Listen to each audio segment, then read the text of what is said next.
আজ আমাদের এখানে শীতলা পুজো, তাই সেই ভিডিওটাই তোমাদেরকে শেয়ার করছি। নমস্কার বন্ধুরা, তোমরা সবাই কেমন আছো? তোমাদেরকে সাথে নিয়ে আজকে নতুন এই ভিডিওটা শুরু করলাম। রাতের বেলা ডালগুলো ভিজিয়ে রেখেছিলাম।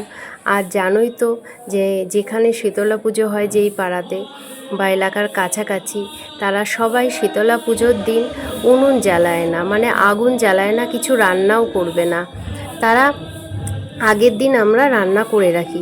তা সেই হিসাবে আমাদের এখানে যখন হয়, আমার বাপের বাড়ির ওখানে এগুলো কোনোদিনও পালন করিনি, কিন্তু শ্বশুরবাড়ির এলাকায় এসে দেখি যে এগুলো পালন করা হয়।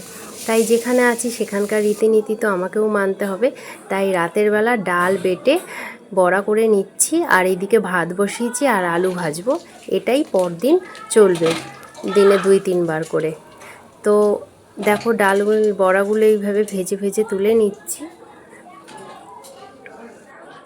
তারপরে পরের দিন সকালবেলা এইবার আমরা বিছানা টিছানা গুছিয়ে সকালের বাসি কাজগুলো সেরে নিচ্ছি। ছেলেকে বললাম একটু ভিডিওটা ধরে দিতে, ও তো মানে ক্যামেরা ধরতেই চায় না। তো যাই হোক, নিজে কষ্ট করে ওকে দিয়ে একটুখানি ধরিয়েছি আর নিজে কষ্ট করে করেছি। সকালবেলা বিছানা চাদর টাদর বদলে বালিশে ওষার টোষার খুলে কাঁচা ধোয়া একটা চাদর পেতে দিয়েছি। আর এই দিকে বাসি ঘরগুলো যেগুলো রয়েছে সেগুলো এক এক করে সব ঘরগুলো পরিষ্কার করে ঝাড় দিয়ে নিচ্ছি। তারপরে ওই দিকের ঘরগুলো ঝাড় দিয়ে ব্যালকনিতে এসেছি, ব্যালকনিটাও পরিষ্কার করে ঝাড় দিয়ে নিলাম। তারপরে যেইগুলো জিনিসগুলো ভিজিয়েছি সেইগুলোই এবার কাচবো বলে একটু আগে থেকে ভিজিয়ে রাখলে কি হয়, ভালো পরিষ্কার হয়, আর সঙ্গে সঙ্গে কেচে দিলে না বেশি করে সার্ফ দিতে হয়। তারপরে দেখো ছাদে চলে আসলাম। ছাদে জামা কাপড় কাচবো, এখনই রোদের দিকে বাবা টাঙানো যাচ্ছে না, দেখো খাখা রোদ্দুর উঠেছে। তো দেখো বন্ধুরা, আমাদের পরশুদিন কালবৈশাখী ঝড় হয়েছিল, সেই ঝড়ে এই টিনটা ভেঙে এরকম দুমড়ে গেছিলো। আমি আবার বুদ্ধি করে এখানে এই যে এগুলো দিয়ে, এই বাঁশটা দিয়ে, এটা দিয়ে না একটু উঁচু করে দিয়েছি, কারণ না হলে না এই যে দরজাটা এখানটা লেগে যাচ্ছিলো, দরজাটা দেওয়া যাচ্ছিলো না। আর এই দেখো ফুল ফুটেছে আমার কাছে, এই টগর ফুল গাছে ফুল ফুটেছে। গাছটার ওই যে মাটিগুলো পাশ থেকে কেটে নতুন করে বসিয়েছি তো একটু মরো হয়ে গেছে। এই গাছগুলো সব দেখো ফুল ফুটেছে, আর বৃষ্টি হয়েছে, বৃষ্টি হওয়াতে দেখো গাঁদা ফুলের চারাগুলো, এই চারাগুলো এগুলো একটু বড় হয়ে গেছে। আর এই গাছগুলো দেখো নতুন সব পাতা বেরিয়েছে, একদম কচি কচি, হ্যাঁ দেখছো সবুজ হয়ে গেছে।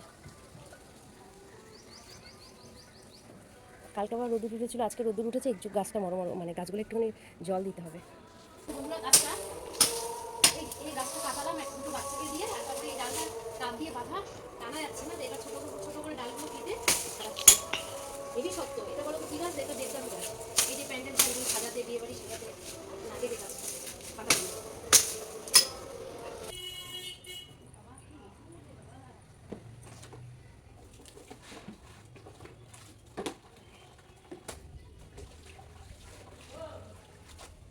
যে জামা কাপড় কাচছিলাম ছাদে, আর এইদিকে যে মাসি এসছে, এই মাসিকে দিয়ে যে মাঝে মাঝে মাসে একদিন করে বলেছি একটু সিঁড়িটা ঝাড় দিয়ে মুছে দিতে, পারি না এতগুলো সিঁড়ি, টাইম পাই না, সবচেয়ে বেশি বড় কথা।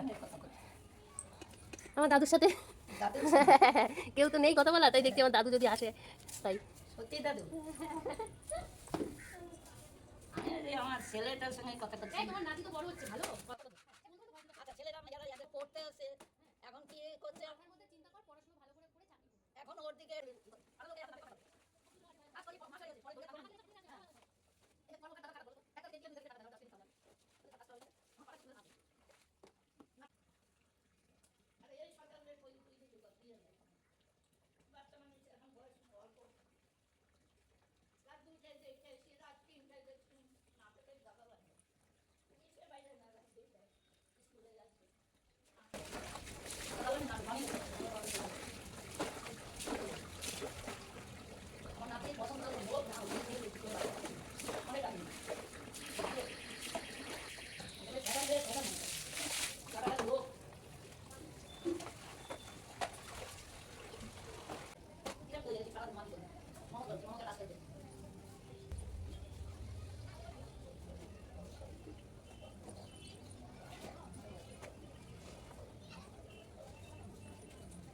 তারপরে তো এই মাসিটার সাথে কথা বলতে বলতে কাঁচা ধোয়াগুলো করে নিলাম, স্নানও করে নিলাম।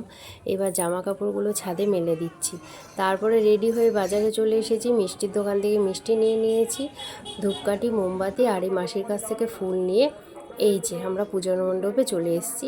এবার আমার একটু মানে অসুবিধার জন্য আমি নিজেদের থেকে এই বছর পুজোটা দিতে পারছি না। আমি আমার ছেলেকে নিয়ে এসেছি, ওকে দিয়ে দেবো ওর হাত থেকে। তো এইদিকে সবাই দেখো, এইদিকে ধূপকাঠি মোমবাতি জ্বালাচ্ছে। এই দিকটা এখানে না পরপর 3টে মন্দির আছে। একটা হলো শ্রী গোবিন্দ রাধাকৃষ্ণর মন্দির, মাঝখানেরটা হলো মা শীতলা দেবীর মন্দির, আর পরেরটা হলো হর হর মহাদেবের মন্দির। এই যে আর এই যে পরেরটা যেখান থেকে ঢুকছে ওটা হলো শীতলা দেবীর। আর এইদিকে দেখো ডালা পড়েছে। এটা পুজোর আগে পর্যন্ত পুরো এই জায়গার ডালা ভর্তি হয়ে যায়, মানে ডালা দেওয়ার জায়গাই থাকে না, এমন হয়। আর এইদিকে দেখো ডাবের এত লাট পড়ে গেছে। এই যে ডাবের জলগুলো ওরা এবং ডাবগুলো কেটে কেটে বড় বড় ড্রামগুলো ভরে, যখন পুজো হয়ে যাওয়ার পরে প্রসাদ বিতরণের সময় এই শীতল মানে জলগুলো ঠান্ডা জল দেয়। তো যেহেতু শীতলা পুজো সবাই ঠান্ডা মানে ডাবটাই দেয় বেশি, ডাব, টক দই এগুলো। আর যারা বাটা দেওয়ার তারা বাটা দেয়।